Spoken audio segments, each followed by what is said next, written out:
160 ಜನ ಕಾಮಗಾರಿ ಮಾಡಿದ್ದಾರೆ ಅಂತ ಹೆಸರು ಬೇರೆ ಬೇರೆ, ಫೋಟೋ ಮಾತ್ರ ಒಂದೇ. 9 ಜನರದ್ದೇ ಫೋಟೋ, ಆದ್ರೆ 160 ಜನರ ಹೆಸರುಗಳು ಬೇರೆ ಬೇರೆ, ಫೋಟೋ ಮಾತ್ರ ಒಂದೇ.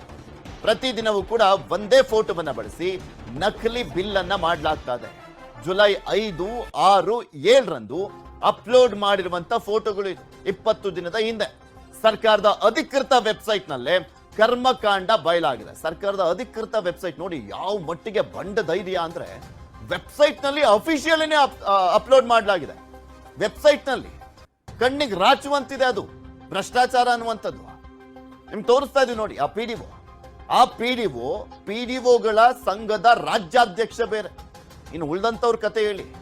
ರಾಜ್ಯಾಧ್ಯಕ್ಷಂದೇ ಹಿಂಗೆ ಹಳ್ಳ ಹಿಡಿಸಲಾಗ್ತಾ ಇದೆ ನರೇಗಾ ಕಾಮಗಾರಿಯನ್ನ.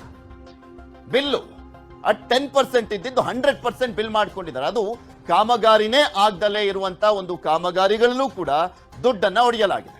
ತಿಮ್ಮಾಪುರ ಅವರ ಕ್ಷೇತ್ರದಲ್ಲಿ, ಎಸ್ಪೆಷಲಿ ಮುಧೋಳದಲ್ಲಿ ಮೊನ್ನೆ ಅಷ್ಟೇ ಅಬಕಾರಿ ಸಚಿವರು ತಿಮ್ಮಾಪುರ ಅವರ ಕ್ಷೇತ್ರದಲ್ಲಿ ಅಕ್ರಮವಾಗಿ ಯಾವ್ಯಾವ ರೀತಿಯಾಗೆಲ್ಲ ಅಕ್ರಮವಾಗಿ ಮದ್ಯವನ್ನ ಮಾರಾಟ ಮಾಡ್ಲಾಗ್ತಾ ಇದೆ ಅನ್ನುವಂತ ತೋರಿಸ್ತಾ ಇದ್ವಿ. ಅದಾದ್ಮೇಲೆ ಅವರ ಪಟ್ಟ ಶಿಷ್ಯ ಒಬ್ಬ ಅಲ್ಲಿ ರಾಜ್ಯ ಹೆದ್ದಾರಿಯನ್ನೇ ಹೊಡೆದ್ಬಿಟ್ಟು ತನ್ನ ಅಂಗಡಿಗೆ ಹೋಗ್ಲಿಕ್ಕೆ ದಾರಿಯನ್ನ ಮಾಡ್ಕೊಂಡಿದ್ದ.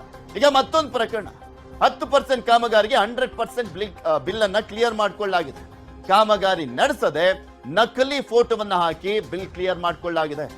10 ಕೋಟಿಗೂ ಅಧಿಕ ಹಣವನ್ನ ಲೂಟಿ ಮಾಡಲಾಗಿದೆ ಅಂತ ದೂರನ್ನ ಕೊಡಲಾಗಿದೆ. ಪಿಡಿಒ